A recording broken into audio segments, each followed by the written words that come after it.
Toma, tómalo, toma, tómalo. Toma, tómalo, toma, tómalo. Toma, tómalo, toma, tómalo.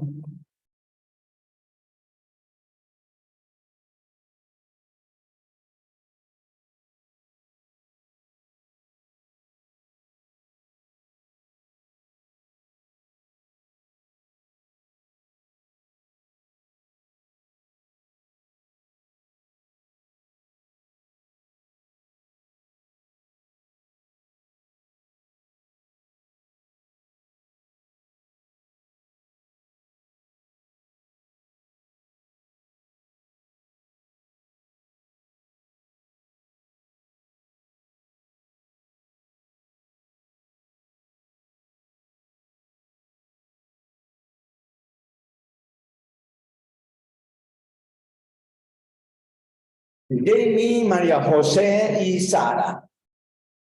John Alexander, ¿cómo están ustedes? ¿Cómo me les va?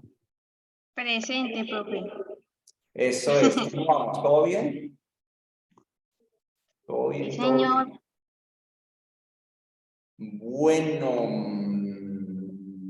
como John Alexander aparece doble vez, tocarle doble calificación.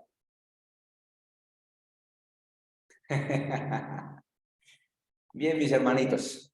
Vamos a darle gracias a Dios y arrancamos en este tiempo para poder avanzar. Padre, a ti la gloria y la honra, y agradecidos contigo por darnos este tiempo también para seguir avanzando en esta materia, y rogamos tu dirección, tu guianza, que podamos, Señor amado, tener un aprendizaje adecuado en todo lo que nos corresponde para hoy. Tu bendición sea sobre nosotros en el nombre de Jesucristo. Amén y amén.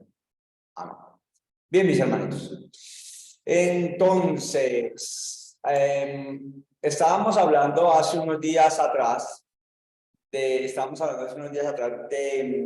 los sacramentos, y hablamos algunas cosas, algunas cosas de la iglesia. Hoy vamos a hablar un poco acerca de lo que es el gobierno. Usted la semana pasada tuvieron que haber entregado un trabajo acerca del gobierno de la iglesia. La lectura que hicieron acerca del gobierno de la iglesia, y vamos a hablar un poquito acerca del gobierno de la iglesia, pero además del gobierno de la iglesia, quiero que nos enfoquemos en la misión y la responsabilidad de la iglesia, que es lo que vamos a tratar ahora. Entonces, quiero preguntarles, ¿cómo le fue con esa lectura acerca del gobierno de la iglesia? Sí, la primera pregunta es, ¿la hicieron? ¿Hicieron la lectura? Esa es la primera pregunta. A ver, manito arriba para saber si sí le hicieron. Y con eso sabemos a qué nos atenemos aquí. A ver, manito arriba. Sí la hicieron. Bueno, vale. Listo, manito. Eso es, manito arriba. Sara ya dice que sí. Bien. Entonces, en esa lectura se nos habló acerca de la importancia del gobierno de la iglesia y algunas formas del gobierno de la iglesia. Yo quisiera preguntar, ¿cómo les pareció la lectura y qué les llamó la atención de esa lectura? ¿Qué les llamó la atención? A ver, ¿quién quiere arrancar?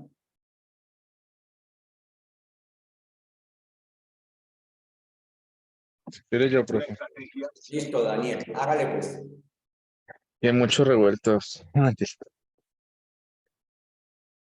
Pues no sé, que digamos que todas las formas de gobierno de las cuatro que expresa la lectura, pues tienen sus pros y sus contras.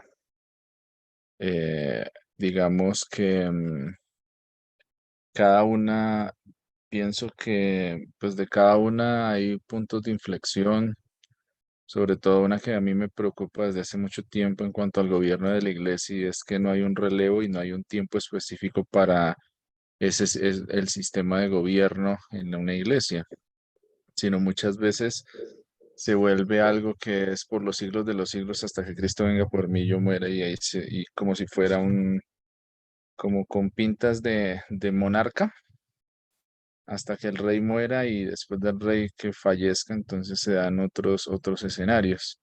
Y pienso en mi forma particular, aún después de leer la lectura y desde antes, que todo sistema de gobierno debe tener un tiempo específico y Y si no hay ese tiempo específico y si en el tiempo ese gobierno simplemente va a continuar, pues caen muchas de las cosas que de pronto particularmente yo he visto de los sistemas de gobierno, que se vuelve más que un sistema de gobierno, se vuelve un sistema como lo que pasa con el tema político, de dominio, ¿sí?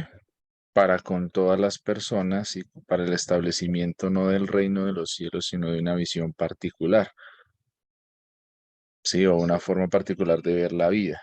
Entonces, digamos, Pero Daniel, ¿su merced está hablándonos allí desde el punto de vista de un gobierno de una iglesia local o de una denominación? no, desde una denominación, sobre todo partiendo de que hay uno que, el de los obispos, si no estoy mal, que plantea todo un sistema gubernamental, ¿sí? Que tiene diferentes niveles, que cada uno tiene una forma de ejercer ese dominio y que tiene ciertos niveles de autoridad y de responsabilidad. Episcopal, esa es la palabra. Sí, Manero por Ocosara, que es episcopal. Vale, entonces, ese gobierno que en cierta manera su merced dice, no le entiendo, no le gustó mucho ese gobierno episcopal, en ese caso, porque se No, digamos mantiene, que con ese sistema de gobierno y con todos, el problema que yo les veo de que no tienen un tiempo específico para desarrollar su función y su labor, que muchas veces se vuelve una labor eterna, ¿sí? Y que depende el desarrollar la labor de sobre todo lo he visto así expresado en la práctica, depende mucho del estado de salud de la persona y eso es lo que determina si termina o continúa, en algunos casos que lo he visto. ya. Ustedes que son de la iglesia de la Cruzada, el gobierno de su iglesia, ¿en cuál de esas cuatro categorías está? Tiene una mezcla, ¿Es ecléptico? porque, ¿cómo? ¿Ecléptico entonces? No, digamos que es presbítero. Lo que pasa es que el sistema de gobierno, hay dos formas que maneja la Cruzada Cristiana. Hay un tema que tiene que ver con toda la parte legal, porque estamos organizados como como una confederación de iglesias, pero también hay un tema de responsabilidad espiritual, ¿sí? Entonces, digamos que hay ciertas responsabilidades y ciertas formas de gobierno. Que usted responde por una parte en lo espiritual, estamos organizados a veces por lo que son regiones geográficas, que también tienen una representación, pero también hay, digamos que en la aplicabilidad, cada una de las regiones que conforman la misión Cruzada Cristiana tienen cierta autonomía y cierta forma de desarrollar y aplicar los principios de gobierno que hay establecidos. Entonces, digamos, existe un presbiterio, se conoce como el presbiterio, digamos, general, que es el que agrupa todas los representantes de las regiones geográficas, ¿sí? Debajo de él está el presbiterio regional, que es el que agrupa diferentes, digamos, administrativamente, diferentes personerías jurídicas que están en una región geográfica. Y dentro de la personería, pues la personería jurídica aglutina diferentes iglesias a quienes les da cobertura, tanto en el tema espiritual como también en la parte legal. ¿Sí? Ese es como por así decirlo, perdón lo que voy a decir, es como la forma de gobierno que está establecido. ¿Sí? ¿Vale? Bueno, y John Alexander, que es pastor, además. John levantó la mano. John, denos luz, por favor. No, profe, digamos para complementar un poquito, sí, lo que Daniel dijo es correcto. Para hacer de pronto más claro y sencillo el concepto, nosotros en la Cruzada Cristiana, yo puedo identificar que funciona como episcopal y presbiteriana, ¿sí? Hay características episcopales, los hay, aunque no nos haya gustado, sí existen y así lo vivimos. Por ejemplo, nombrar un pastor, no es una junta o aquí nosotros, venga, escojamos un pastor, no, es el que El pastor, por ejemplo, nombrado local, viene de arriba hacia abajo, nombrado de abajo hacia arriba. Digámoslo en cierta manera jerárquica, si se puede pensar así. No de abajo hacia arriba, como que nosotros escogemos quién nos va a pastorear.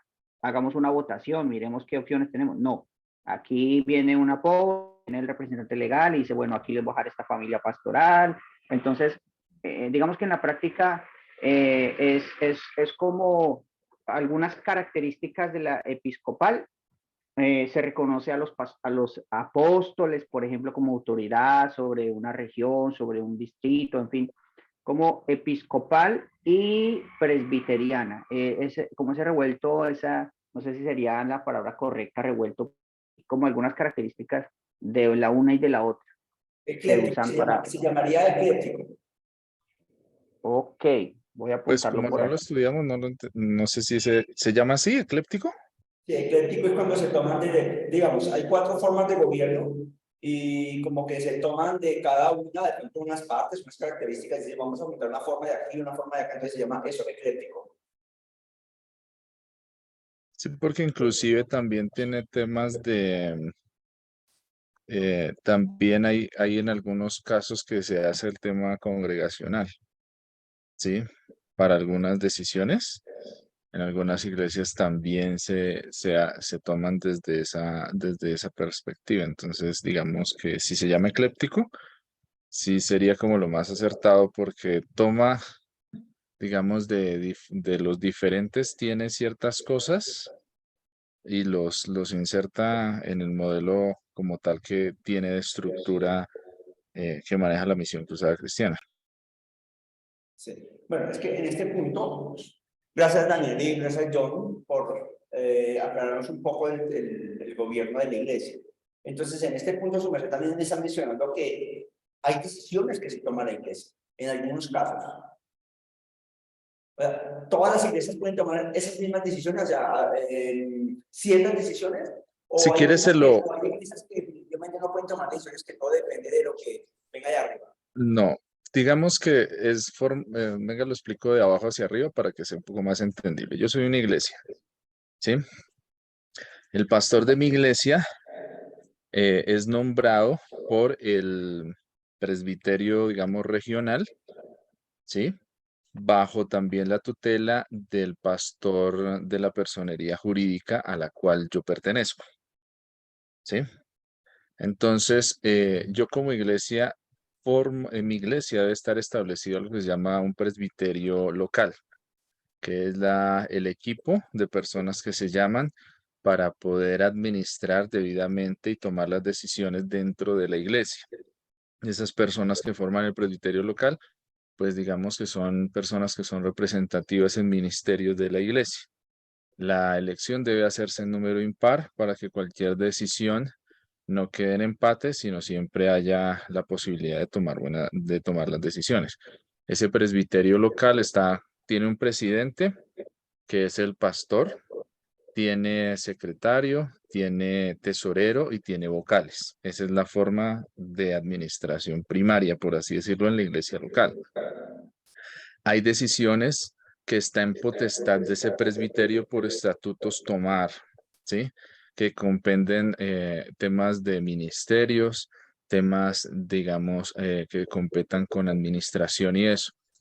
Cuando la iglesia, digamos, se quieren tomar ciertas decisiones ya que involucran digamos, presupuestos y muchas otras cosas más, en la iglesia también existe algo que se llama la asamblea como tal de la iglesia, que es conformada por los miembros bautizados de la iglesia. En la Misión Cruzada Cristiana tienen derecho a voz y voto las personas mayores de 12 años que han sido bautizadas en la iglesia, ¿sí? Y que están en No sé, comunión. ¿cómo? Y que están en comunión. Sí, entonces esa persona, cuando una persona se bautiza en la Misión Cruzada Cristiana en una iglesia, ya adquiere nosotros tenemos dos tipos de membresía. Asistente, la persona que se congrega habitualmente en la iglesia, pero su nivel de compromiso pues es de asistente, y la persona que es un miembro bautizado de la iglesia, que ya su nivel de compromiso es mucho más allá. Los que son miembros bautizados de las iglesias pertenecen a la asamblea de la iglesia como tal. a la asamblea es, por así decirlo, el máximo, por estatutos es el órgano donde se toman las decisiones más grandes y trascendentes que afectan la iglesia, que quieren de pronto, no sé, hacer una inversión para comprar un lote, pues se toma en cuenta lo que se hable en esa asamblea, pero también tiene que tener el aval, digamos, del representante legal de la personería y también mirar otro tema con el presbiterio regional. Entonces, digamos que en cada iglesia existe ese presbiterio local, que es la forma de gobierno más pequeña que está ahí. Yo como iglesia pertenezco, digamos, como lo que estamos aquí, a una personería, digamos que el profesor es el representante de esta personería. Entonces, nosotros estamos bajo su cobertura y su merced es nuestra autoridad. Pero en esta personería, cada uno de nosotros como iglesia formamos algo que se llama el presbiterio ministerial, donde están los representantes de cada una de las iglesias filiales conforman ese presbiterio ministerial, ¿sí? Pero el presidente es el representante legal, que es la persona que ejerce como el patrono, porque es el que representa a todos nosotros. ¿Cuántas, Ese cuántas iglesias están bajo, bajo una personería jurídica? depende de la administración. Hay personerías que tienen 14, creo que John Alexander pertenece a una de las que es más grande, que es Vida Bendición Abundante, creo que tiene 14 sedes que representa. Donde yo estoy administra solo 8 sedes. Entonces depende mucho de la labor que desarrolle la iglesia principal o la iglesia madre. Y una preguntita, en cuanto a la parte económica, por ejemplo, cuando digamos, aquí digamos, John Alexander es una iglesia, Mercedes es otra iglesia, Sara es otra iglesia, y bueno, cada uno que estamos acá es una iglesia. En la parte económica, si a mí me entran al mes 5 millones, a John Alexander le entran 7 millones, a Mercedes 6 millones, a Sara 4 millones, etcétera, etcétera. ¿Ese dinero lo maneja como cada iglesia o el Cada representante iglesia, legal, o el representante legal recoge todo eso en un fondo general y va no. repartiendo a cada uno de acuerdo a la Cada necesidad? iglesia tiene autonomía administrativa, pero debe rendir cuentas, en este caso a la personería, ¿sí? En este caso sería asumirse como profesor. Yo tengo autonomía administrativa para qué? Administrar, digamos, me entraron a mí 5 millones, pero de esos 5 millones hay algo que se llama alfolí. El 10% de esas entradas debe darse a la personería. Y algo que también se llama alfolí. Alfolí es eso, y Fundemos, que es un fondo es el 1.5% de los ingresos, se da para un fondo común para la formación de nuevas obras e inversión en nuevos proyectos, ¿sí? Entonces se maneja así. Su merced como personería de su iglesia diezma, ¿qué? El 100% de su alfolí lo envía a la federación, que es a donde pertenece, que es el siguiente estamento, que es, nosotros lo conocemos como región. Entonces, digamos, Bogotá, Cundinamarca, Boyacá, una parte de Casanare forman algo que se llama la región central. Y la región central jurídicamente forma la Federación de Iglesias Cruzada Cristiana Central, FEDICSE, que aglutina más o menos unas 90 iglesias, distribuidas a través de 24 personas jurídicas. Bueno, Más o menos.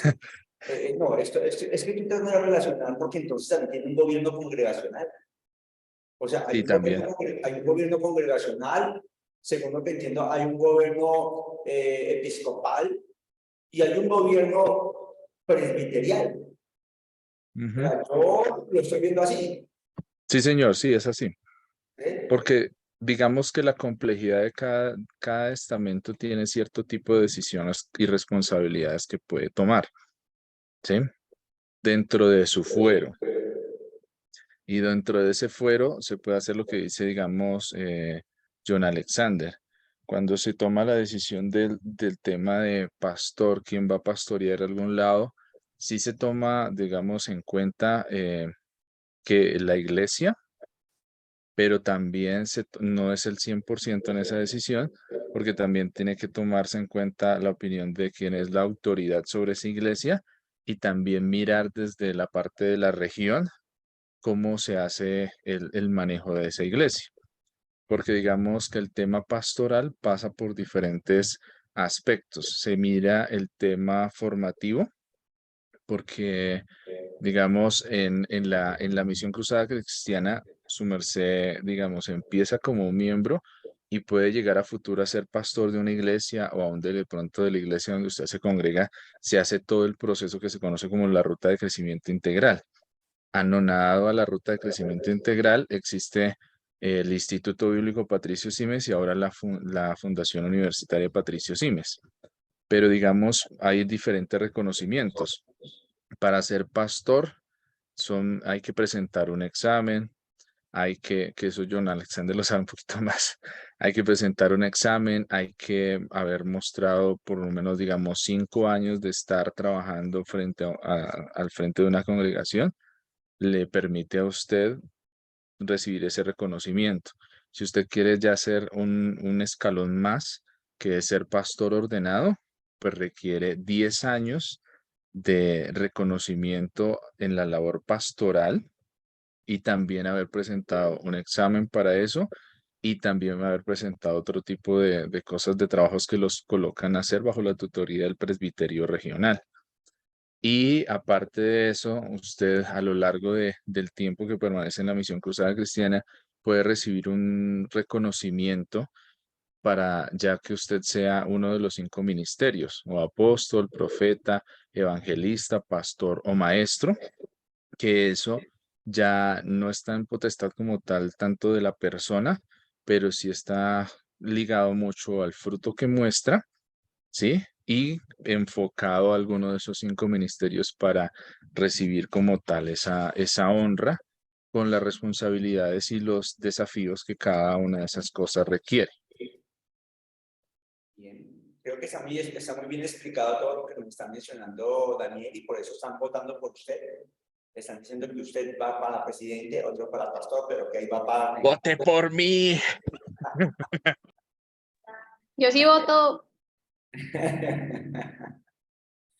Bien. Doble militancia, profe, no se puede, doble militancia. Bien, sí. Cada denominación dentro de su forma de trabajo y su constitución asume cómo van a presentar su trabajo, cómo van a hacer su labor, ¿no? Claro, hay muchas formas de hacerlo. Por ejemplo, en este caso, ustedes están manejando acá varias personalidades jurídicas que tienen debajo varias iglesias y tienen que rendir cuentas allí. Claro, la iglesia está frente a un pastor y puede tomar ciertas decisiones, pero no todas las decisiones dependen de la iglesia, algunas y otras no, entonces estamos hablando de un gobierno congregacional. Hay otras denominaciones que son 100% congregacionales en el sentido en que cada iglesia tiene su propia personalidad jurídica. Por ejemplo, en Colombia hay algo que en Colombia hay una denominación que llama Confraternidad de Colombia. ¿Se la han escuchado alguna vez? Esa iglesia Confraternidad de Colombia, cada iglesia tiene su propia personalidad jurídica y cada pastor de esa iglesia es el representante legal de su iglesia. Y todo es congregacional. Para tomar una decisión, tiene que haber una junta y todos toman la decisión. Para aceptar un pastor, la iglesia toma la decisión de si acepta un pastor o no. Por ejemplo, si hay un cambio de pastor en una iglesia de estas, entonces lo que se hace es que la iglesia se reúne en una asamblea general, así como ustedes lo han mencionado allí, y vienen, digamos, 3 candidatos. Viene un domingo uno, hace su buena predicación, tiene una charla con la junta, al otro domingo viene el otro candidato, hace su predicación, tiene su charla con el pastor, el otro domingo probablemente viene otro, depende, si hay 2 o 3 candidatos, pero sí depende mucho. Y entonces al final la iglesia se reúne por sí misma, tiene su junta, y ellos deciden, queremos que entonces de lo que vinimos, este pastor preferimos que se quede acá. Y entonces escogen el pastor y se da el aval, ya los de arriba dicen, pues la iglesia decidió, damos el aval, va el pastor para allá, y arreglan sueldos, arreglan todo, y queda así. Esa es una de las maneras como está esa iglesia. Ese me parece bonito, porque cada pastor tiene una influencia fuerte también sobre la iglesia también al mismo tiempo tiene su trabajo, solo que podría también tener sus dificultades. dificultades. Dificultades como el día que el pastor se le dé, por decir, oiga, yo no estoy como tan contento con mi misión y yo soy el representante legal y tengo mis cosas acá, entonces yo arranco con mi maleta, mis cosas y me voy con mi grupo y armo un rancho aparte. Eso es un peligro que puede haber. Ahora, claro, la única manera que la denominación amarró un poco para que la cosa se mantenga dentro de lo sano, dentro de todos los sanos, es que todas las propiedades están dentro de una asociación. ¿Sí? Entonces, el pastor no puede coger la propiedad y esto es mío y ya. Es muy difícil que haga eso.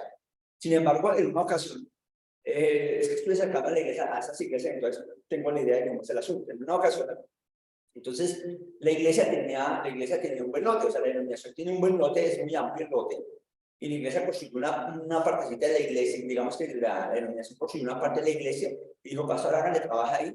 El pastor trabajó 10 años, y el pastor fue y consiguió, en Europa consiguió apoyo para levantar una iglesia, y levantó una iglesia, hermano, tremenda iglesia en Medellín. Cuando la levantó, él dijo, yo construí esto, yo levanté la plata, esta plata me la conseguí, me la esforcé, así es que pues esto es mío. Y después entraron en una lucha porque la denominación, el lote es mío, y él dijo, la construcción es mía. Entonces, miren, a ver cómo llegamos. Eso se metió, hermano, un bororo del asunto, hermano. La verdad, no supe qué pasó, pero son peligros que hay en cuestiones de gobierno de iglesias. ¿Sí? Ahora, esa es una manera. Otra manera es la que ustedes están presentando. Y otra manera, por ejemplo, de otras denominaciones es que hay un ejemplo. En Colombia hay, digamos, 100 iglesias. Se dividen en dos partes o distritos, como ustedes de pronto quieran llamarlos. Una parte donde está la parte del centro hacia abajo, otra parte donde está el centro hacia arriba de Colombia. Y entonces arriba se maneja, colocar un superintendente, abajo colocan a los superintendentes. Hay un superintendente nacional que está sobre todo, ¿cierto? Y hay un superintendente arriba, otro superintendente acá. Hay una personalidad jurídica nacional, hay una personalidad jurídica para la, digamos, la parte centro-norte y otra para la centro-sur, cada uno con su personalidad, y hay una persona que está al frente de ellos, que es el representante legal. Esa persona representante legal es el que está dirigiendo todo desde el punto de vista administrativo, pero al mismo tiempo también espiritual. Y todas las iglesias dependen de él. Solo que hay diferentes clases de iglesias, y ese es otro punto que no sé cómo es en la iglesia cruzada, imagino que algo semejante. Hay iglesias que son establecidas, que son aquellas que se autosostienen, se autogobiernan, tienen auto para el pastor y tienen auto para todo, ¿cierto? Son auto para todo. Hay iglesias que más bien no son establecidas, pero están en, digamos, son iglesias que están en un término medio, digamos, en desarrollo, iglesias en desarrollo, que van, se les coloca 3 años para que lleguen al punto, se les da 3 años para que lleguen al punto de alcanzar la estabilidad general. Entonces, cuando una iglesia es establecida, la iglesia tiene su comunidad y la comunidad tiene su junta, y ellos definen todo lo que hay que hacer en la iglesia. Cuando la iglesia está en desarrollo, entonces el superintendente toma decisiones junto con un grupo de la iglesia, un grupo de trabajo de la iglesia, se juntan juntamente con el pastor y entre todos toman determinaciones para la iglesia, porque todavía no es autogobernable por sí mismo. Y están las iglesias que están arrancando, o los inicios de iglesia que le llaman puntos blancos, que es totalmente dirigida por los superintendentes, porque como no hay quien controla la identidad ni nada, entonces ellos son los que dirigen eso.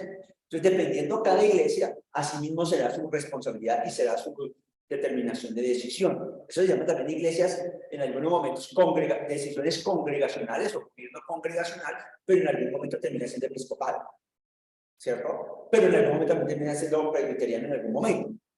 Esto se da porque nosotros no tenemos, en cierta manera,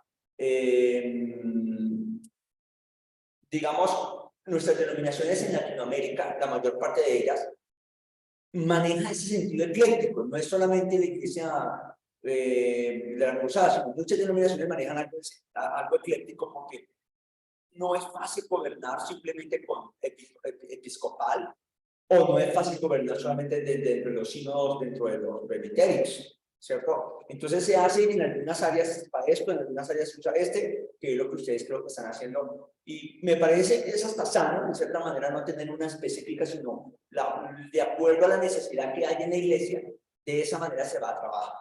¿Sí? Entonces, creo yo que lo más conveniente es siempre lo congregacional, pero no solo ello, tiene que haber también apoyo de otros gobiernos para que puedan trabajar. A ver, Daniel y después Mercedes. En la cruzada son 3 niveles de iglesia. Hay Campo Blanco, que es como empieza, que todavía no se puede sostener ni nada de eso. Ya se dará un reconocimiento de iglesia cuando la iglesia tiene 100 miembros bautizados, creo que es ahorita, de 50 a 100 miembros bautizados y tiene los recursos para el autosostenimiento de una persona, los recursos de ley, ¿sí? Para poder sostener a esa persona. Y ya hay otro nivel que es de iglesia madre, que es ya cuando pues es la iglesia autosuficiente y tiene los recursos aún para apoyar a otras iglesias o para hacer la labor de ser representante legal o tener la representación legal sobre otras iglesias.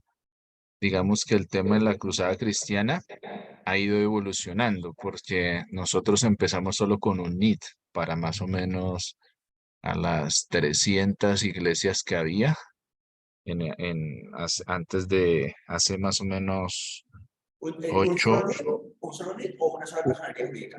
un solo NIT o representación jurídica para todas las iglesias a nivel nacional se hacía, pero eso empezó a dificultar un poco la labor de administración y de representación legal y hacía que muchas veces fuera muy demorada la toma de decisiones que había que hacer con prontitud y todo tocaba hacerlo con poder, digamos, para que John Alexander hiciera algo. Entonces el representante legal le firmaba un poder, él iba y lo autenticaba, y hacía todo eso para poder hacer la labor que necesitaba hacer. Entonces, como teníamos una estructura de gobierno a través de un presbiterio, digamos, nacional, había presbiterios regionales había eso, habían distritos y habían zonas. Entonces, la recomendación que nos hicieron legalmente era, pues ya que ustedes tienen esa forma de trabajo, pues lo mejor que ustedes pueden hacer es formar una confederación. Entonces está la confederación, que está en cabeza del apóstol Arturo, que él aglutina las federaciones que representan las regiones, que son Occidente, Llanos Orientales, Central, todas las regiones se aglutinan ahí. Cada región pues maneja su representación legal y cobija las zonas o las personerías jurídicas según cómo hayan hecho. ¿Por qué? Porque, digamos, en el caso de la región central, se bajó de distritos, se bajó a zonas. Entonces, por eso hay 24 personerías jurídicas. Pero hay regiones que ellos hicieron la representación de otra manera. Si hay iglesias, digamos, de más de 2.000 miembros, les dieron a ellos una representación legal, ¿sí? Para que sean autónomos en el trabajo y respondan administrativamente a la región o a la federación para el trabajo. Hay otras regiones que dijeron, no, nosotros simplemente vamos a hacerlo por distritos. Entonces estamos, digamos, un ejemplo, en Bogotá. Entonces Bogotá tiene 4 distritos, norte, sur, oriente y occidente. Entonces las iglesias centrales de esos distritos reciben la personería jurídica y se encargan de administrar esos distritos. En esa parte de las regiones sí hubo, digamos que al momento de hacer la organización, hubo, digamos, cierta autonomía en las regiones para organizarse de la forma que creían más conveniente administrativamente y ministerialmente. Bien, gracias por compartir. Mercedes.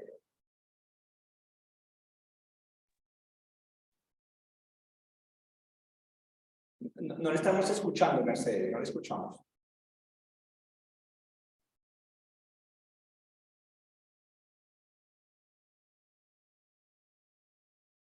¿Y ahora? Ahora sí, en el nombre Ok. de Jesús. Profe, que yo retomo la lectura de Erickson y para de pronto saber cuál sería la mejor estructura o cuál es de una iglesia o es de otra. Pienso de pronto que Erickson fue un poquitico o sea, un poco como estructuralista o tradicional, o sea, ya de pronto ese sistema ha cambiado, o sea, ha modificado un poco pues a lo que todo lo que están comentando hoy, y sí retomo algo que él dijo en la lectura. Él dice, voy a resumirlo, él dice, cada iglesia o cada estructura es hija de su tiempo. Cada estructura es hija de su tiempo.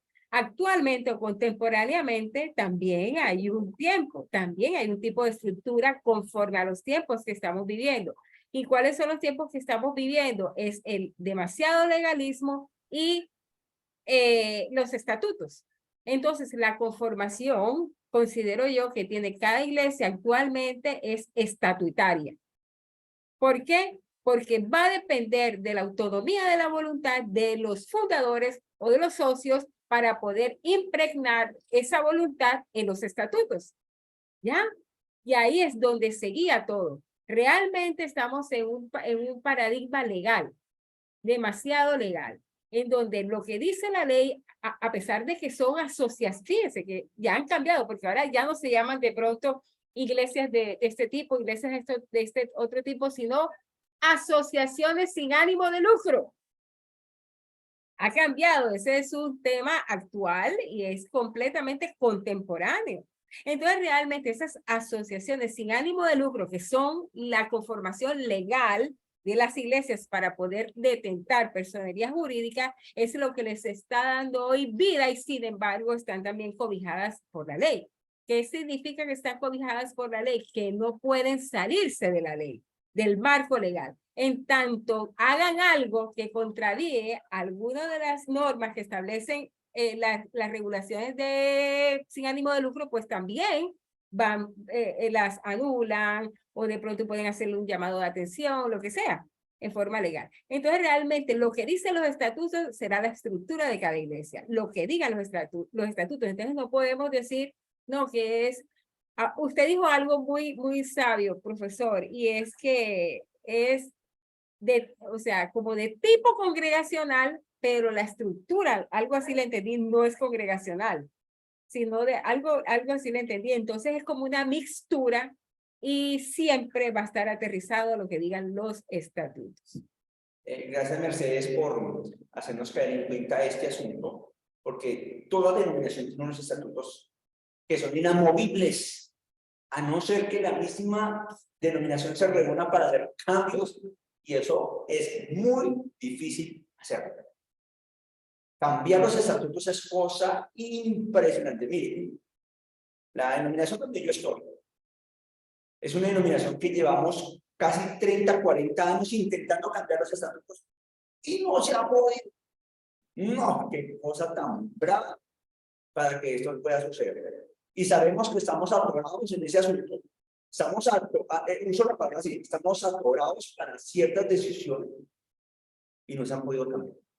Ahora, claro, eso se requiere que alguien esté al frente y vamos a hacer los cambios y te meta la ficha para que se pueda hacer. Pero se necesita alguien que sepa muy bien el asunto, y muchos de nuestros pastores no son muy buenos en esta área legal. Entonces aquí es donde nosotros nos toca buscar a ver de afuera quién nos puede ayudar en esta área legal. ¿Sí? Y por eso es importante que también haya pastores que manejen esta área legal, que sepan manejar el asunto de la área legal. Miren, la mayor parte de los problemas que tiene esa iglesia desde el punto de vista legal es porque hay pastores que no suelen hacer las cosas bien, y hay unos problemas y unas cosas, hermano, que uno dice, Dios mío, ¿cómo es que pasó todo esto? Entonces vamos a contratar a Mercedes, ¿sí? En este punto, veo que hay iglesias, por ejemplo, que han sido, un ejemplo, la denominación donde yo estoy, en Medellín, cierta iglesia no pagó ciertos impuestos. Se durmieron, algo pasó y no pagaron ciertos impuestos. Pues, ¿qué hicieron? Mandaron siempre el gobierno manda con anticipación unos avisos. No le pusieron atención, pensaron que eso está jugando, las iglesias no tienen por qué pagar impuestos, que por aquí, que por allá. Alguien no estuvo, mejor dicho, las cabezas no estuvieron en la jugada, como tenían que estar en ese momento. Pues cuando menos pensó, cogieron las cuentas más grandes y embargaron las cuentas más grandes. ¿Y qué pasó? Ahora sí se pusieron pilas. A ver cómo sucedió la cosa. Sí, rápidamente las otras cuentas saquen toda la plata, ya van para un lado. Ahora no les tocó abrir o pasasen a otros, de manera legal, a pasasen a otras personalidades jurídicas cierto dinero rápidamente. Pero eso, qué cosa tan brava. ¿Por qué? Porque los pastores estamos preparados para trabajar en el espiritual, pero no estamos preparados para la área legal. Y eso nos ha traído dificultades grandes. Otros pastores dicen, no, pues, como mencioné, y conozco aquí en Bogotá un pastor que estuvo en una denominación y él levantó tremenda iglesia, levantó tremendo colegio, y cuando menos pensó, esto es mío.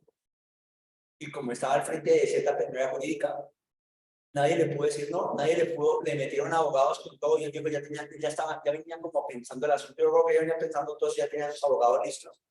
Reaccionaron rapidito y se llevaron colegios, se llevaron la iglesia más grande, se llevaron todo, y el resto de la iglesia quedó grave. ¿Qué pasó? Mal manejo legal. Tenemos problemas con el manejo legal. Eso se llama gobierno de la iglesia.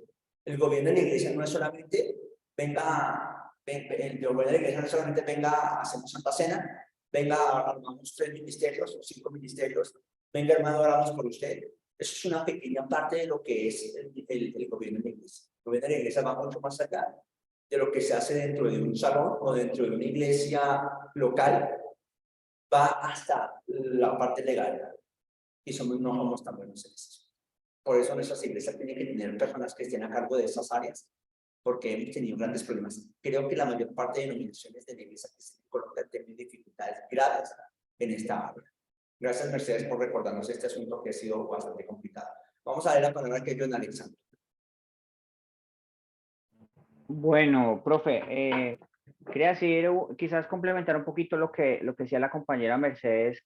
La iglesia, el tiempo en el que existe, en el que vive, tiene que, como decir, adaptarse a los medios, ¿cierto? Ahorita la parte estatutaria, la parte legal, es que no es si queremos, es que nos toca sí o sí, si queremos ser llamados iglesia y hacerlo de manera legal, con un aviso y un local abierto, ¿sí?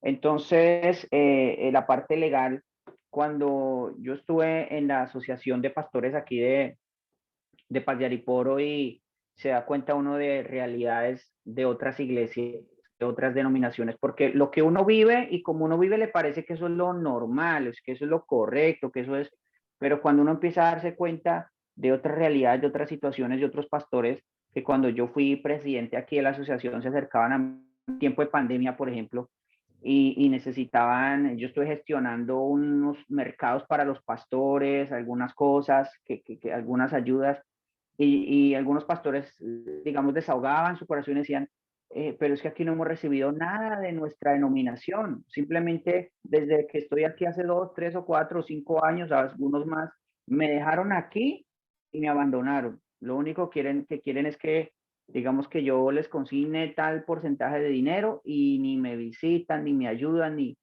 uno dice, wow, cómo un sistema, estamos hablando de sistema de gobierno, ¿no? ¿Cómo es que un sistema de gobierno coge a un pastor o una familia, los dejan en un lugar y defiéndase, vivan por fe? O sea, wow, digo, ¿cómo es eso? Y le dije, bueno, pero entonces trate de gestionar sus cesantías o algo. Y dice, ¿cuál cesantías?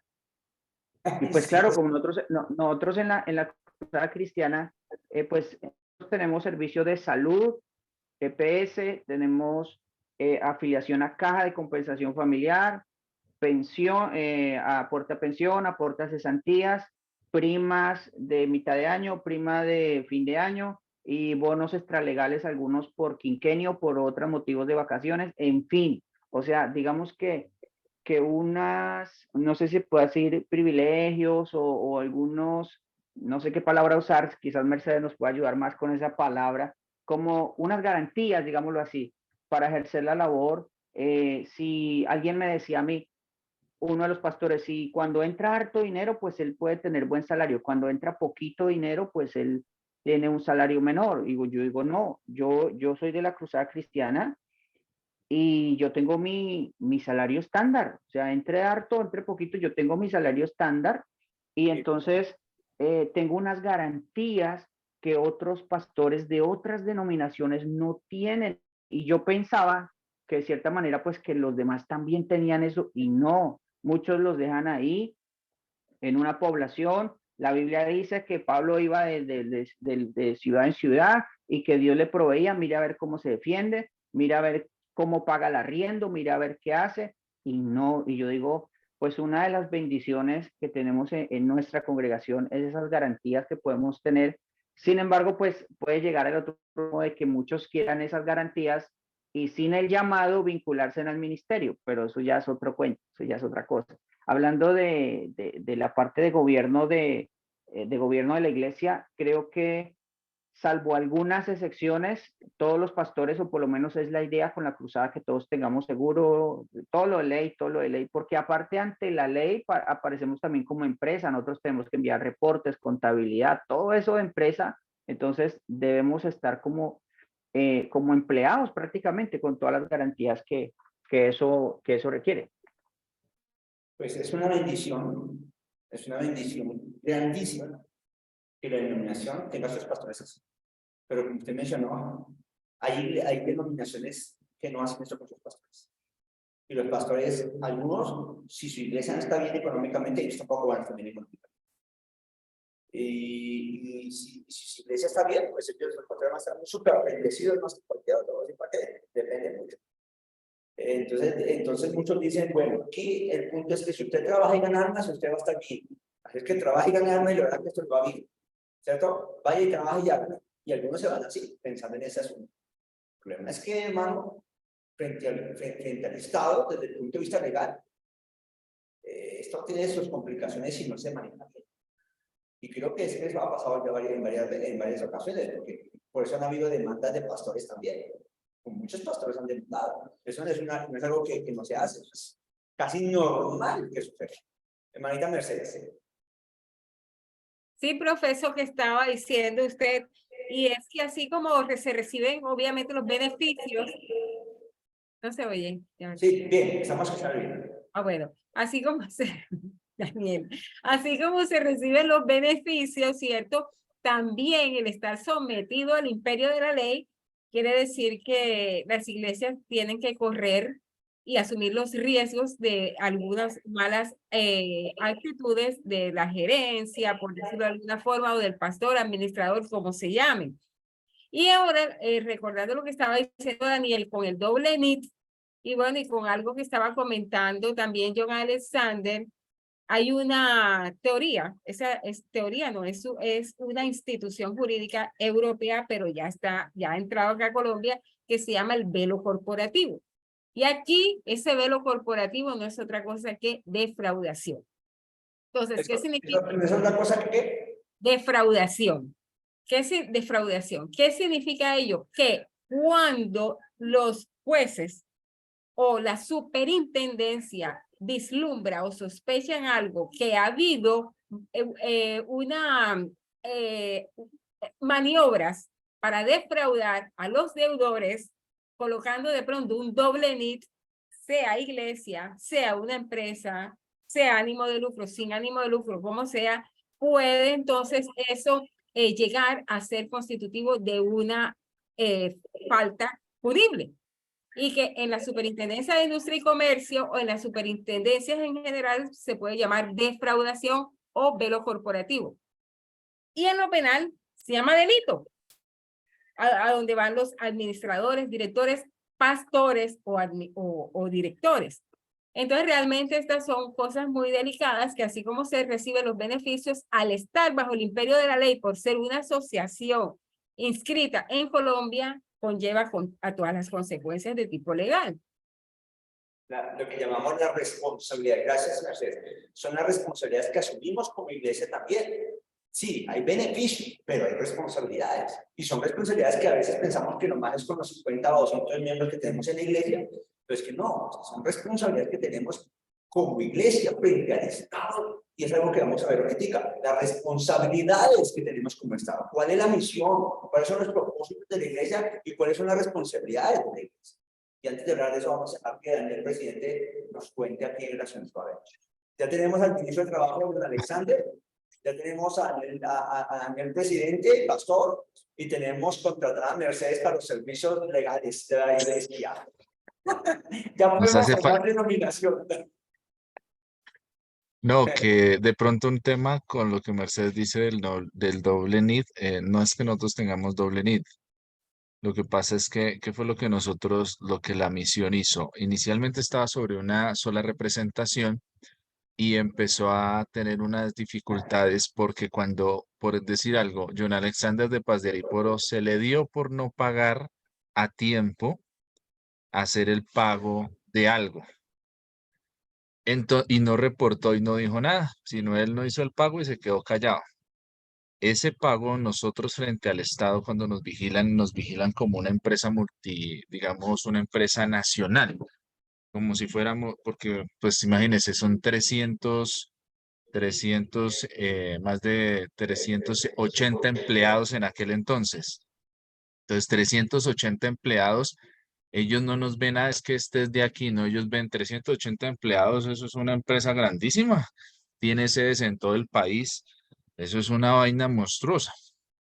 Entonces empezó a haber unos problemas porque, digamos, John se atrasó y entonces hicieron algo así. El Estado llegó y dijo, bueno, hay varias cuentas con ese NID, miremos la que tenga más plata y echémosle mano a esa para pagar esa multa de algo que alguien no hizo. Entonces, por asesoría directa con el Ministerio del Interior y de Justicia, el Ministerio del Interior, que es al cual estamos ligados, la persona que nos brindó la asesoría o le brindó la asesoría a la Misión Cruzada Cristiana dijo simplemente vamos a hacer que el tema de responsabilidad sea más directa. Por eso la célula el nivel más bajo va a ser la personería jurídica, para que cada uno tenga una forma de administración más rápida y de responsabilidad frente a las decisiones que se tomen y sea más fácil gobernar y estar más pendiente para que no pasen esas cosas.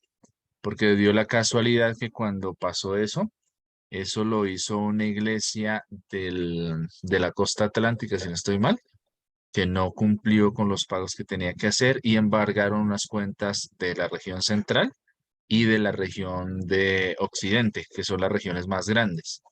Y pues lógicamente los representantes o los pastores de esas regiones fueron los primeros que dijeron, pero ¿cómo así? Ustedes se atrasan, no cumplen y nosotros somos los que tenemos las cuentas embargadas y no podemos hacer ningún movimiento de nada. Entonces, raíz de eso, pues se dio la apertura a organizarse por NIDS administrativamente. Todas esas cosas, digamos, en la Misión Cruzada Cristiana tiene su implicación de responsabilidad legal. ¿Qué quiere decir? Si John Alexander está administrando una personería y él no vela porque se haga de la forma de vida, él mismo ante la ley incumple con los temas de pagos, con los temas de cosas, con no pagar a tiempo las nóminas, por no estar pendiente que digamos, Sara, en la iglesia de Sara no, resulta que en la iglesia de Sara se atrasan con los pagos, ¿sí? Si yo soy el representante legal, es responsabilidad de él ir a visitar esa iglesia y decirle, bueno, ¿qué pasa aquí que no están ustedes al día con estas cosas? ¿Quién es el que tiene que hacer los pagos? ¿Quién es el que tiene que hacer las cosas? Porque legalmente el representante legal va a ser el que va a responder frente a las diferentes entidades Que por lleva esas el curso de cosas. cosas, el que lleva el Sí, curso. exacto. Sí, pero eso, sí, Daniel, pero eso es obvio, eso es legal, eso lo dice la ley. Pero lo que tú te estás refiriendo, por ejemplo, es a los hechos que ya sucedieron. Los hechos que ya sucedieron es diferente a lo que le aconsejaron para el futuro. ¿Ok? No, sí, pero Entonces no el juez es, valora, no, yo te entendí ya. pero el juez, el juez valora los hechos que ya sucedieron. Un juez va a valorar y va a sospechar entonces qué fue lo que pasó y por qué lo hicieron. O sea, ya es diferente de pronto las alternativas que les dio el funcionario del ministerio para de en adelante entonces saber cómo van a manejar las diferencias administrativas y la responsabilidad ante las entidades. Pero pensando en eso, en que no existiera ese espacio para eso, el nido oficial con el que se fundó la Misión Cruzada Cristiana existe todavía. Y ese NID hace representación legal, digamos, de muchos de los predios que existen a nivel nacional, que no se ha podido hacer el tránsito de ellos a tanto a las federaciones como a las personas jurídicas que ejerzan la representación. Y eso es un montón de plata, ¿no? Eso, y yo creo que o sea, yo creo que la mayor parte de denominaciones algo más responsables están en esa misma situación que la Iglesia Cruzada. ¿Cómo manejar, cómo dividir para poder gobernar mejor? ¿Cómo hacemos frente al gobierno para que podamos hacer las cosas bien y que estén pendientes del asunto? Eso es un trabajo grande. Bien, quiero preguntarles referente a la visión de la Iglesia. Voy a preguntarle a John, que es el pastor, directamente, ¿cómo es la visión de la iglesia? ¿Manejan todos una misma visión? ¿Cada iglesia es independiente para manejar la visión de la iglesia, para manejar lo que quiere hacer? Profe, pues nosotros ahora como estamos en personerías jurídicas, se va a encontrar diferentes nombres con NID diferente, pero todas van a tener, por ejemplo, en nuestro caso, Iglesia Integral Bendición Abundante, Cruzada Cristiana, todos van a tener el mismo apellido. Se puede encontrar en otra ciudad, El Reino, Cruzada Cristiana, en otra Manantial de Vida, Cruzada Cristiana, o sea, el apellido es el mismo, ¿sí? O sea, si esto se llama diferente, el apellido es el mismo, entonces sigue siendo la misma familia Cruzada Cristiana, por decirlo de cierta manera. Entonces, la misión y la visión son las mismas para todos tenemos lo mismo. Nuestro material que tenemos aquí, le voy a mostrar uno, aquí de estudio, de discipulado. Esta cartilla la usamos en todas las cruzadas cristianas, o sea, los niveles es lo mismo. Y aquí... Dele vueltica a la derecha, que la derecha estaba al revés. ¿Ese está al derecho? No, no estaba al revés. Ay, casi se me cae el muchacho. Ese. Ve ahí. Entonces, en estos materiales aparecen la misión, la visión, todos esos temas que nos dan identidad como iglesia. Aquí aparecen en estas cartillas. Y entonces, ¿qué hace? Pues que cada miembro de Iglesia Cruzada Cristiana tenga esa identidad, ese conocimiento, ese entendimiento de la misión y la visión de la Cruzada Cristiana como organización o como iglesia.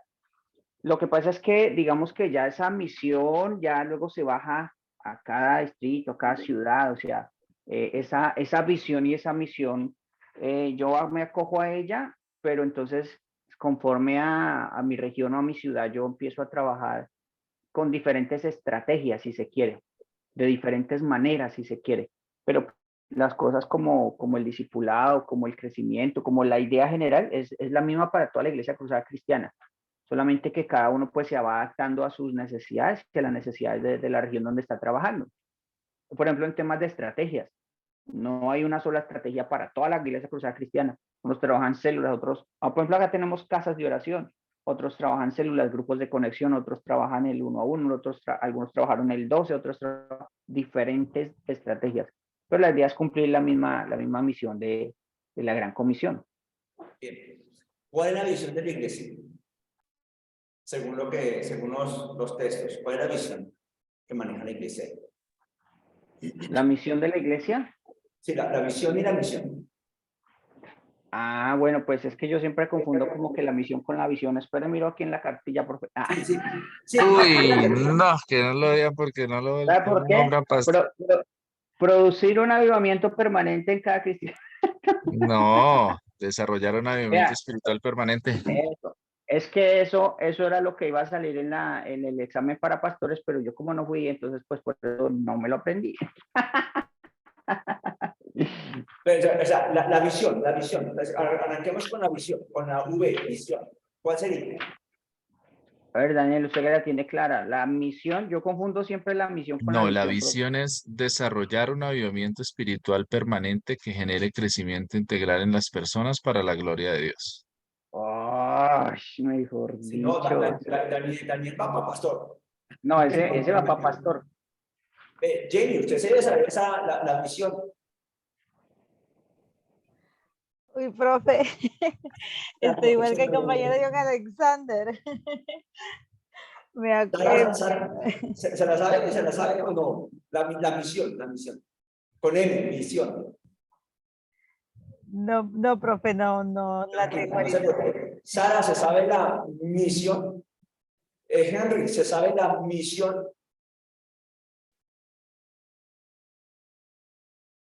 Pues, profe, así como de memoria no, pero... Así como alguien no. No, como Daniel no. Pero sí, claro, sí tengo...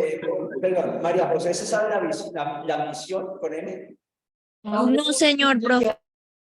Tampoco. No, pues sí, no, imagínate, Daniel ya con 5. Mercedes, su merced también de la cruzada, ¿no? ¿O no? Sí. Yo soy nueva, profe. Tengo Está justificación. empezando. Bueno, pero ¿sabe la misión? La que dijo mi líder, Daniel, esa. La visión sí se la sabe, la misión no. Bueno, con tal que se sepa la parte legal, eso es importante, eso es lo más importante. Bien, hermanos, es importante que ustedes tengan en cuenta lo siguiente. Yo creo que es importante que toda iglesia tenga su visión y misión. Eso depende de cómo lo manejen, pero la denominación tiene una visión y una misión, y me parece interesante que todos tengan la misma visión y visión. ¿Cierto? Porque la visión puede ser la misma, pero las estrategias pueden cambiar de acuerdo a lo que me dice mi hermano John, pueden cambiar de acuerdo al contexto donde estamos. Pero la visión es la misma, o sea, hay que perseguir esa visión, hay que buscar la visión para que la visión sea clara para todo el mundo, que la visión sea entendida. Me parece eso muy importante.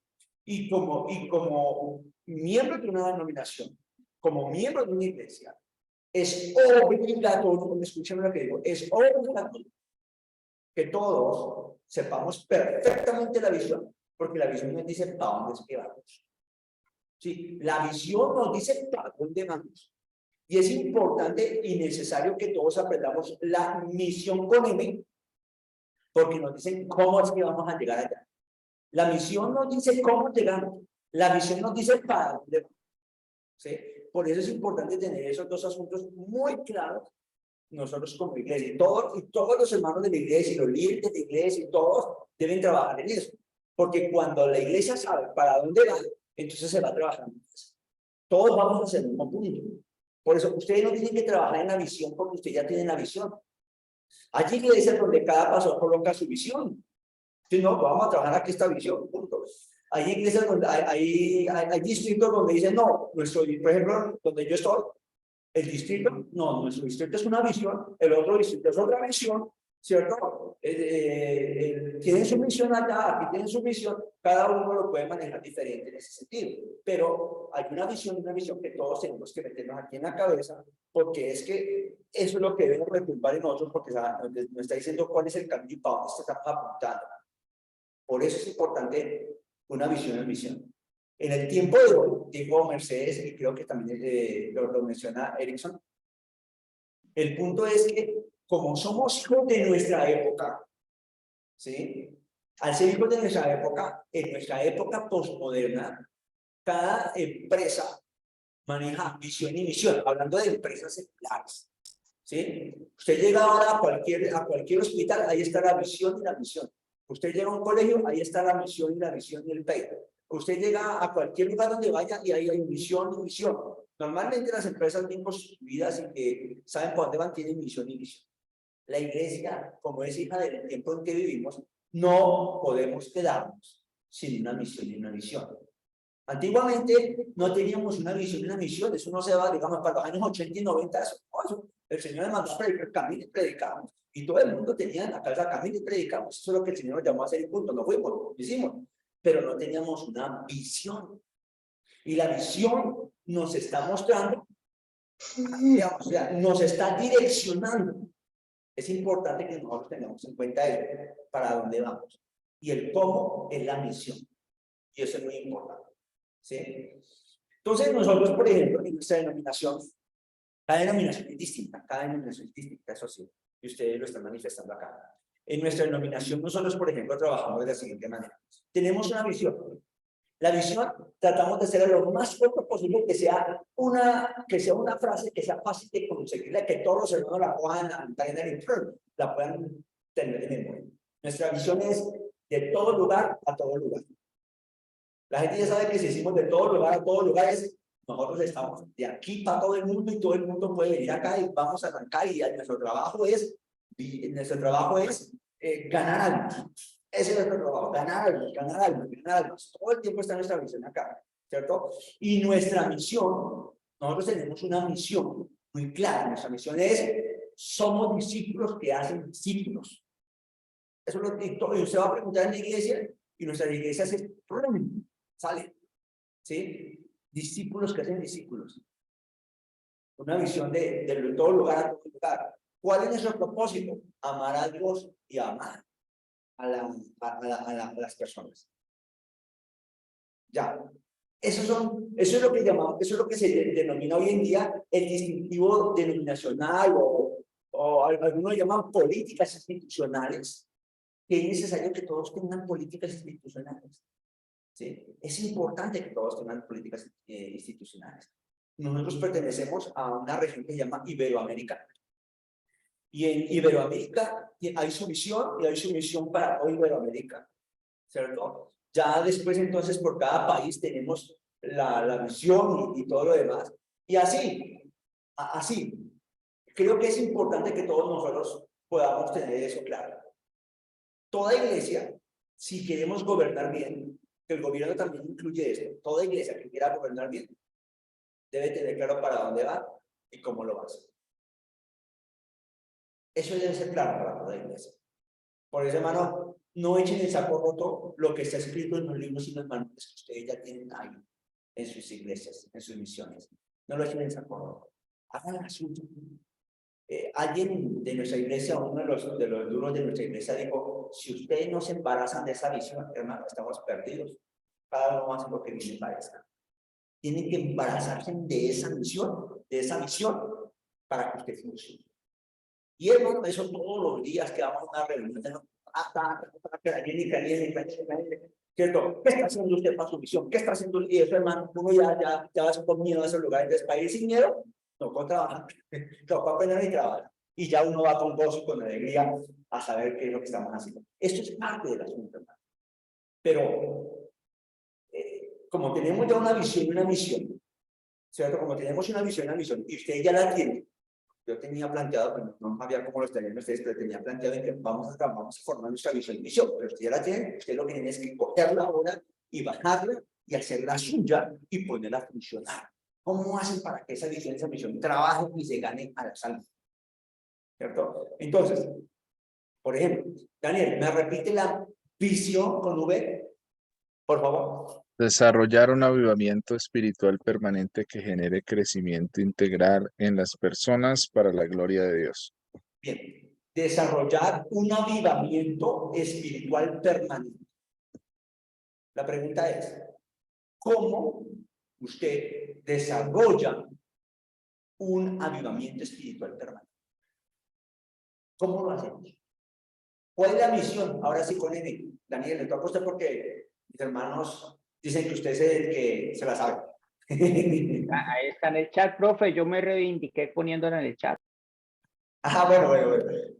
Listo. Pero de todos modos no la puede comentar ahí mientras tanto. A ver, yo voy leyendo aquí qué coloco. Digamos que lo que existe como tal en nuestra misión para poder lograr eso, existe algo que se llama la ruta de crecimiento integral, que lo que provee es al creyente con las herramientas que necesita dentro de 4 ciclos que es importante, que son ganar, consolidar, discipular y enviar.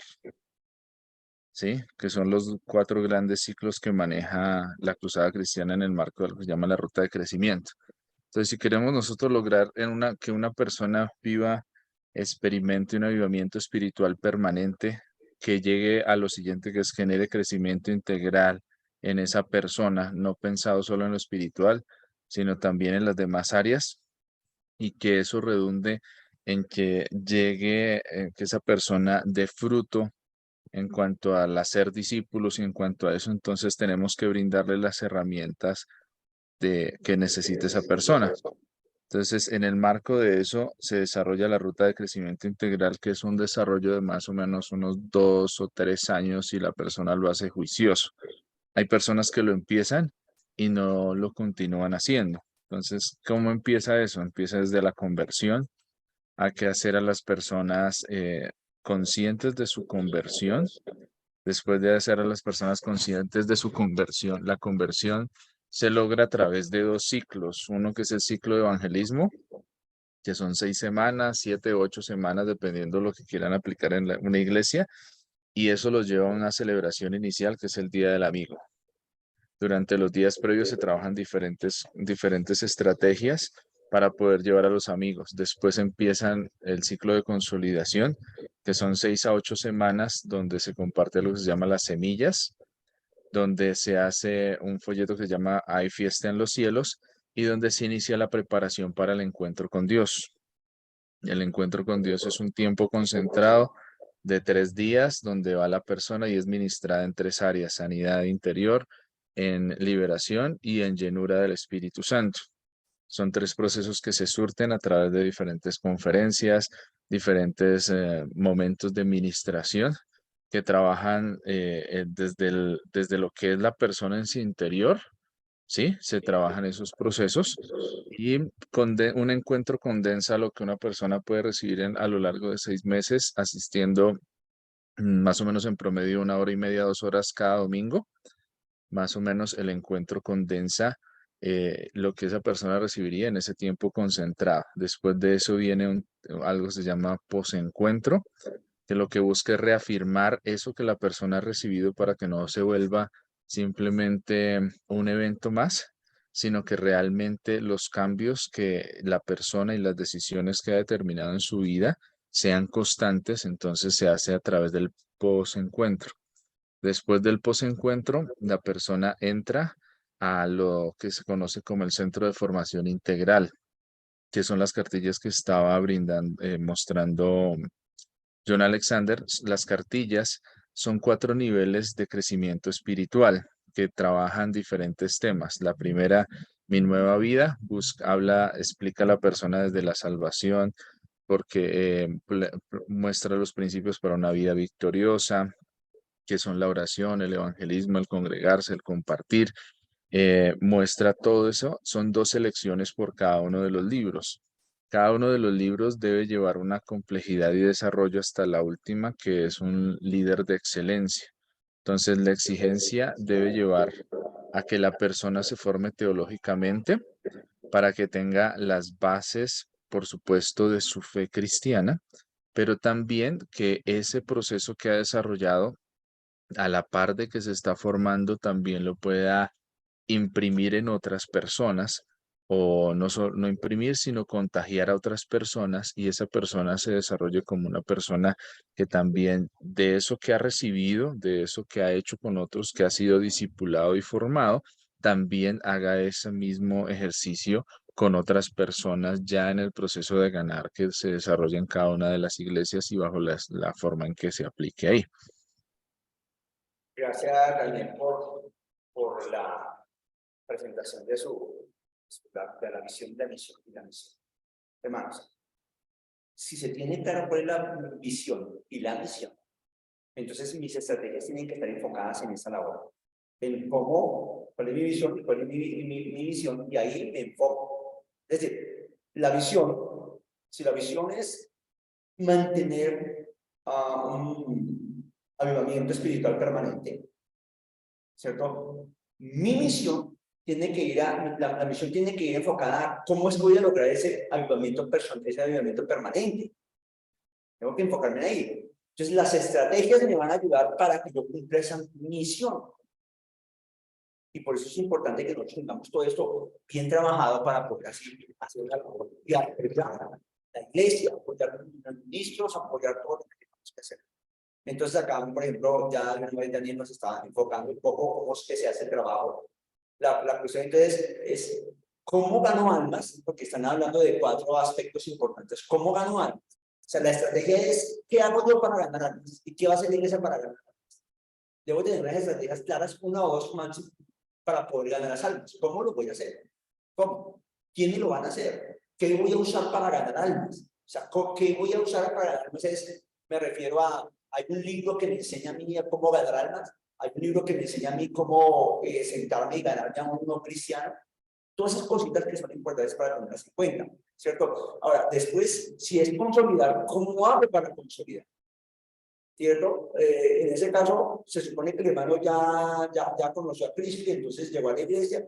¿Cómo lo consolido? ¿Quién lo va a consolidar? Debería toda la iglesia, que ya son firmes y líderes, empezar a consolidar. Deben ser todos los que deben hacer el trabajo. Eso es parte de la estrategia. Y ahora, después de eso, creo que me digo ganar, consolidar. Discipular. Discipular. Entonces ahí es la formación. ¿Quiénes van a formar? ¿Quiénes están capacitados?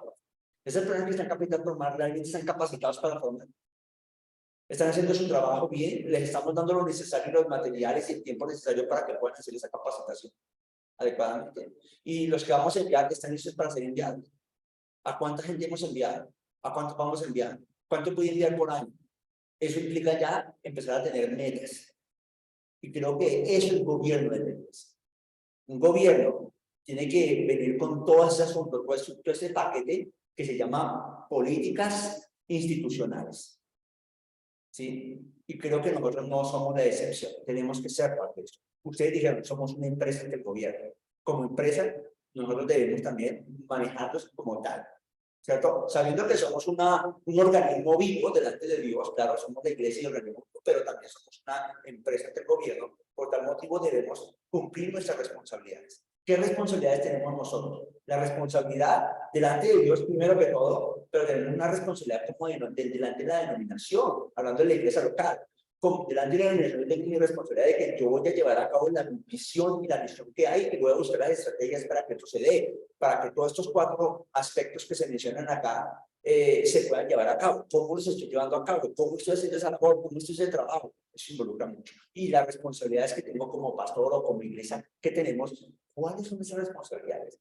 ¿Cierto? Ahora, una de las responsabilidades del pastor, porque el pastor tiene que tener su responsabilidad frente a la iglesia, pero también su responsabilidad frente a su jefe inmediato, que en este caso son las personalidades jurídicas que están aquí al frente, todo esto, o el jefe espiritual, porque me imagino también que usted lo mencionaba también, que está en la parte espiritual manejando el asunto. Entonces, las responsabilidades que usted tiene deben estar cumpliendo eso, pero la iglesia local también tiene unas responsabilidades. Como responsabilidad debemos cumplir, ¿cierto? Debemos cumplir desde el punto de vista legal, como lo mencionamos al principio, porque yo tengo problemas. Yo soy muy bueno espiritual, pero no estoy muy bien haciendo el trabajo legal. Entonces, no estoy haciendo el trabajo bien. ¿Sí? Debo mantener ese equilibrio y hacer las cosas perfectas dentro de lo legal y dentro de lo espiritual. Y eso es gobernar la iglesia. Gobernar la iglesia incluye que yo no lo haga solo. O sea, el pastor no tiene por qué estar trabajando solo. El pastor debe, su labor es ganar almas y formar los llevarlos al liderazgo. Entonces, el trabajo del pastor es cómo hacer para descargarse el trabajo también para que todos puedan hacer la labor. Sabiendo que el Señor nos llama a que todos somos sacerdotes y podemos hacer el trabajo que Dios nos llama a hacer. Hermano John Alexander. Profe, quiero como retomar un poquito parte de lo que es la lectura que hicimos, y hay una frase que me quedó sonando y es que no recuerdo cuál de la gobierno era, pero que decía, creo que la congregacional, que decía que no, la presbiteriana, que se llega un momento que se estructura tanto el gobierno de la iglesia que a veces la gente deja de ser importante y se vuelve más importante el cargo que la persona, ¿sí? Entonces, eso me quedó sonando. ¿Por qué? Porque resulta que uno de los temores que yo tengo en a nivel personal, haciendo una autocrítica, teniendo un poquito la actitud como el compañero Daniel, que es autocrítico, teniendo una crítica sobre la iglesia, digamos, actual, se puede correr el riesgo de que todo se convierta muy tan estructurado y tan organizado y tan empresarial que se pierda la esencia de lo que es la iglesia y se empiece a ver a las personas como números. ¿Cuántos tiene usted? ¿Cuántos tiene usted? ¿Cuántos le llegaron? O sea, las personas dejan de ser personas y almas para convertirse en números y estadísticas e ingresos mensuales y ya los temas de reunión son para ese tipo de cosas. Yo creo que la iglesia en este momento, insisto, como en una autocrítica, debería estar alerta a no perder la esencia de lo que es la iglesia y no pasarnos al tema empresarial y corporativo así como tan a la ligera. Sabemos que los gobiernos ponen sus normas y hay que cumplirlas, pero al momento en que esas mismas normas que el gobierno pone irán en contra de lo que es la fe cristiana, yo creo en lo personal que puede que llegue ese tiempo donde la iglesia tenga que decir, venga, pero ¿a quién le va a agradar? ¿A Dios o a los hombres? Tengo que agradar a Dios. Y poner como una alerta y decir, wow, los otros pastores, pues yo ante la alcaldía paso cartas de solicitud y yo pongo ahí administrador y pastor, o sea, de esta organización, administrador, porque ya pues soy un administrador, sencillamente. Tengo que ver esto como una administración, pero no se pierda la esencia de la iglesia, no se pierda la esencia de lo que fuimos llamados a hacer, que si yo gano almas no es solamente para que se complete mi salario mensual, sino que yo gano almas es porque ese es mi llamado para llevar personas al reino de los cielos, que yo pongo un pastor en un lugar y ese me tiene que dar resultados porque si no lo cambio. No, venga, es una persona con familia, es una persona con necesidades, es una persona que necesita de pronto apoyo, una llamada, una visita, algo, ¿sí? O sea, no perder esa parte humana y esa parte de iglesia, porque el día que eso llegue a pasar, la iglesia, aún la cristiana evangélica, puede llegar a caer en el error que cuando se estructuró la iglesia después del año 300 y pedacito, cuando ya se estructuró toda una organización y a nosotros nos puede pasar eso, así de sencillo, es lo que yo creo. Gracias, hermano John Alexander, por hacernos caer en cuenta de eso. Sí, mira, nosotros creamos una estructura y después la estructura nos moldea y somos esclavos de la misma estructura que creamos nosotros. Lastimosamente, se puede convertir así. Y muchas denominaciones se han convertido en eso. Entonces, sí es un gran peligro, si nos olvidamos quién fue el que nos llamó y a qué nos llamó. La iglesia debe mantener la esencia, como su mensaje dice, debe mantener la iglesia, la esencia. Y la esencia es espiritual. Nuestro trabajo es un trabajo espiritual, no hay nada que hacer, pero a partir de ahí hacemos nuestro trabajo. Sin olvidar que pues, tenemos que cumplir con la parte administrativa que debemos hacerlo. Pero por eso la visión, lo que está hablando, por ejemplo, en este caso la visión que ustedes tienen como orientación cruzada, habla de mantener un avivamiento permanente. Es decir, que la visión es una visión muy espiritual. Si la visión es espiritual, todo el trabajo que se va a hacer de adelante tiene que ser y tiene que involucrar hacia esa visión que es espiritual. Tiene que hacer ese trabajo espiritual, sin dejar de hacer todo lo que es el trabajo administrativo y todo lo demás que tiene que hacerse, porque no se va a cumplir con la parte legal. Y no podemos olvidarnos de eso. Es una responsabilidad, porque nuestra responsabilidad número uno, primero es con Dios. Tenemos una responsabilidad con Dios número uno. Dos, tenemos una responsabilidad con la gente que está en la iglesia, que cree en Cristo, porque tenemos un trabajo con ellos que es llevarnos a un nivel de madurez. Y tres, tenemos una responsabilidad con la gente de afuera. La gente que está afuera, que no tiene a Cristo, tenemos una responsabilidad frente a ellos, porque el Señor nos llama a ser responsables, somos responsables de ellos. Entonces, mire que tengo tres responsabilidades. Una responsabilidad arriba con Dios, una responsabilidad con la gente que ya está en la iglesia, donde necesitan ser formados, y una responsabilidad con los no cristianos. Bueno, voy a añadir la otra responsabilidad que es, aparte de esa administrativa, pero tenemos que añadirla. Tenemos responsabilidades legales, administrativas con el gobierno. Y no podemos olvidar esas responsabilidades. No las podemos olvidar. Entonces, la vida del pastor y la vida de la iglesia tiene que depender de estas cuatro responsabilidades. Esas cuatro responsabilidades, hermano, tienen que estar a la mano todo el tiempo. ¿Sí? Son las responsabilidades. Entonces yo cumplo mi visión, trabajo en la misión, hago mis estrategias, cumplo mis propósitos y vivo con esas 4 responsabilidades que tengo. Responsabilidad con Dios, responsabilidad con los que están dentro de la iglesia, responsabilidad con los que están fuera de la iglesia y responsabilidad con el Estado. No puedo olvidar esas cosas, 4 cosas. No sé si eso nos ayuda para recordar que somos una iglesia que tenemos que tener un gobierno claro o hacia dónde apuntamos. Bueno, yo creo que la lectura del gobierno les ayuda mucho a al menos entender un poco lo que es todo lo que es la iglesia. Y espero que la clase que nos dio Daniel nos haya servido muchísimo para crecer en nuestra vida cristiana y denominacional. Muchas gracias, mis hermanos. Gracias, profe. Gracias, profe. Gracias, profe. Gracias, profe. Gracias, Daniel. Toca pagarle medio sueldo al profe Daniel. El Señor le bendiga, profe, gracias. Bendiciones, bendiciones para todos. El Señor les Voy a bendiga. poner un 5, tranquilo, profe. Una ofrenda especial para Daniel se recoge al final. Venga. No nombramos tesorero para esta denominación. Bueno, mis hermanos, bendiciones. Un abrazo a todos ustedes. Nos vemos mañana en nombre de Jesús.